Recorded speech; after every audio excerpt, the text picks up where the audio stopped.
My doctoral advisor, Dr. Rolf Knierim, wrote a paper on Exodus 19 through 40. And when I read it, my eyes were opened as to the structure of Exodus, of what is going on once the people come to Mount Sinai. And this was very enlightening because, for the most part, Protestant commentators have tended to act as if everything important ends with chapter 24 and the making of the covenant. And then everybody loses interest and forgets about the whole building of the tabernacle.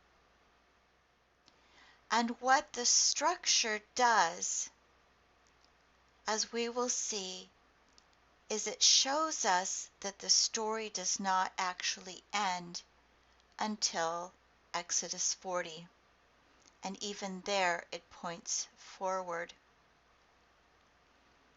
So I would like to talk today about chapters 19 through 40 as a liturgy, as a ceremony,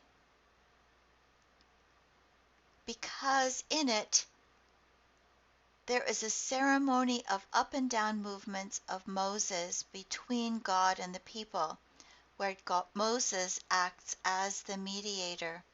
He goes up to God, he comes down to the people, goes up to God, comes down to the people, comes before God, goes to the people.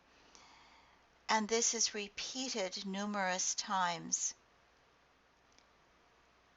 In 19:3 through 8a, there is the promise of a covenant. In 19:8b through 20a, there is a theophany, or appearance of God, in the thunder and the smoke and the fire and the earthquake. The giving of the Decalogue, the Ten Commandments, is in 19:20b through 20:21a. Then there is the giving of the covenant book and the making of a covenant in 20:21b through 24:8. There is the giving of the heavenly pattern of the tabernacle and the disruptive action of the Israelites in the making of the golden calf in 24:9 through 32:30. So we have the heavenly tabernacle being described to Moses, and when he comes down, he finds that the people have made their own gods. At this point, the sequence is disarranged until things are resolved regarding Yahweh's agreement to go forward with the people. The building of the tabernacle begins in 34:4b and finishes in 40:33. And the climax then is the glory of the Lord fills the tabernacle. God comes down. In this sequence, then the covenant is important, but what it does is it creates the possibility of the tabernacle, of God's presence. And God's presence comes to the people then at the very end of the book of Exodus. The promise of covenant comes first. Then Moses went up to God. The Lord called to him from the mountain, saying, Thus you shall say to the house of Jacob, and tell the Israelites, You have seen what I did to the Egyptians, and how I bore you on eagle's wings and brought you to myself. Now therefore, if you obey my voice and keep my covenant, You shall be my treasured possession out of all the peoples. Indeed, the whole earth is mine, but you shall be for me a priestly kingdom and a holy nation. These are the words that you shall speak to the Israelites. So Moses first goes up to God, and then Moses comes down, and he summoned the elders of the people and set before them all these words that the Lord had commanded him. The people all answered as one, "Everything that the Lord has spoken, we will do."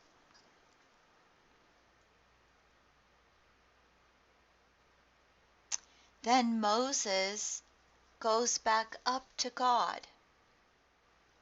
Moses reported the words of the people to the Lord. Then the Lord said to Moses, "I am going to come to you in a dense cloud, in order that the people may hear when I speak with you, and so trust you ever after." So then Moses went down from the mountain to the people. He consecrated the people, and they washed their clothes. And then we have the theophany, the smoke, the fire, the earthquake, the blast of the trumpet, the thunder. And here we have God's first coming down, in essence. He descended upon Mount Sinai to the top of the mountain.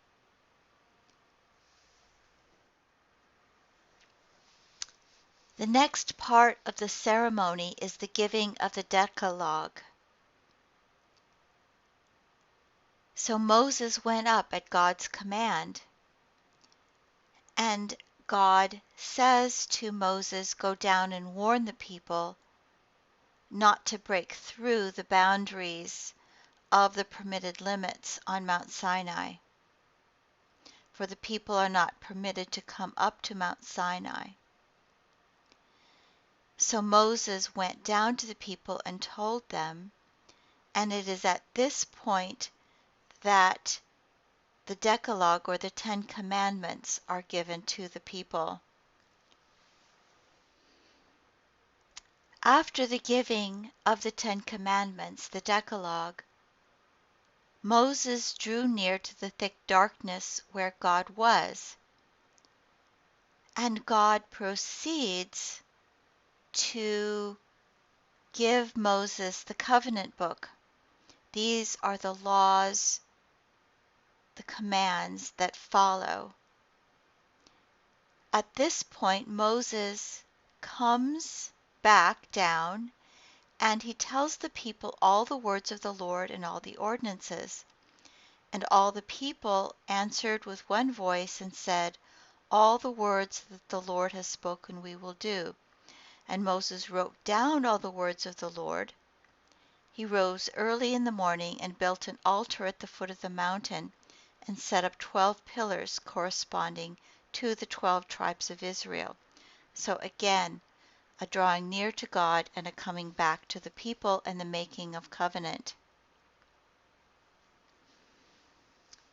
At that point, not only Moses, but Moses and Aaron, Nadab and Abihu, and 70 of the elders of Israel went up, and they saw the God of Israel. And under his feet there was something like a pavement of sapphire stone, like the very heaven for clearness. And they have a meal with God. So again, a kind of liturgy, a ceremony. The covenant has been agreed upon, and the people come and have a meal with God, or at least their representatives.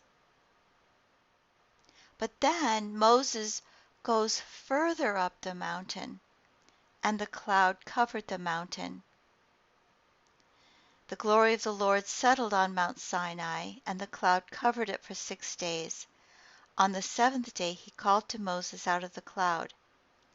Then Moses turned and went down from the mountain, carrying the 2 tablets of the covenant in his hands, tablets that were written on both sides, written on the front and on the back.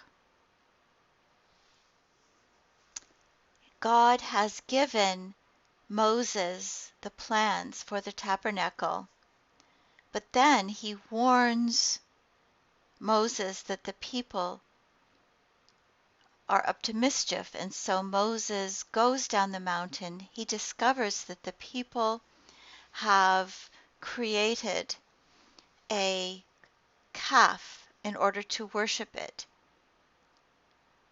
And Moses goes down and he sees this,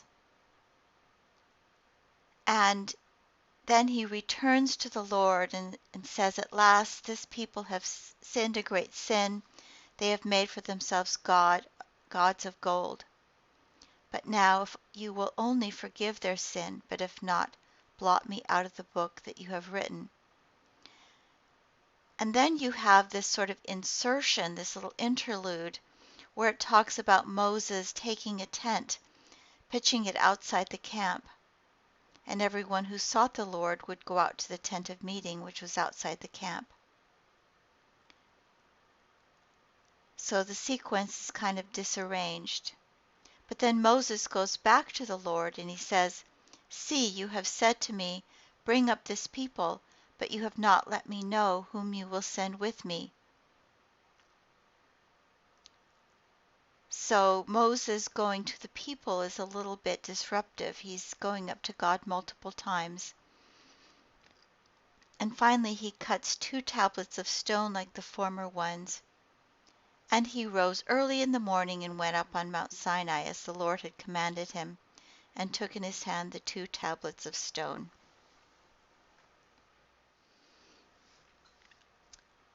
After all this disruption, Moses again goes up to Mount Sinai as the Lord had commanded him, and took in his hand the 2 tablets of stone.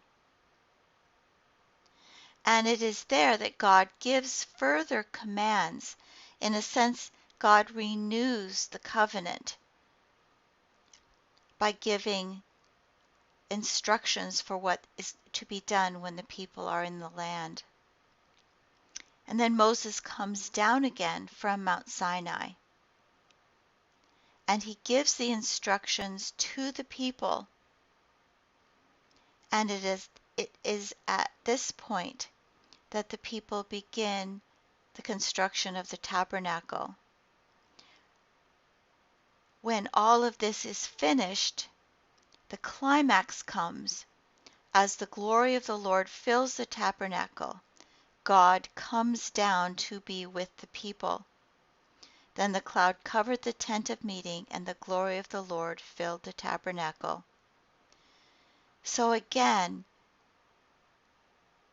the climax is not the making of covenant, but rather the covenant makes possible the presence of God among the people.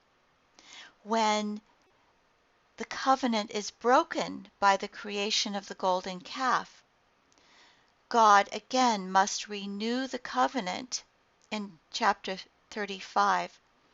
The tabernacle then can be built, and it is at this point that the glory of the Lord fills the tabernacle, representing God's presence among the people.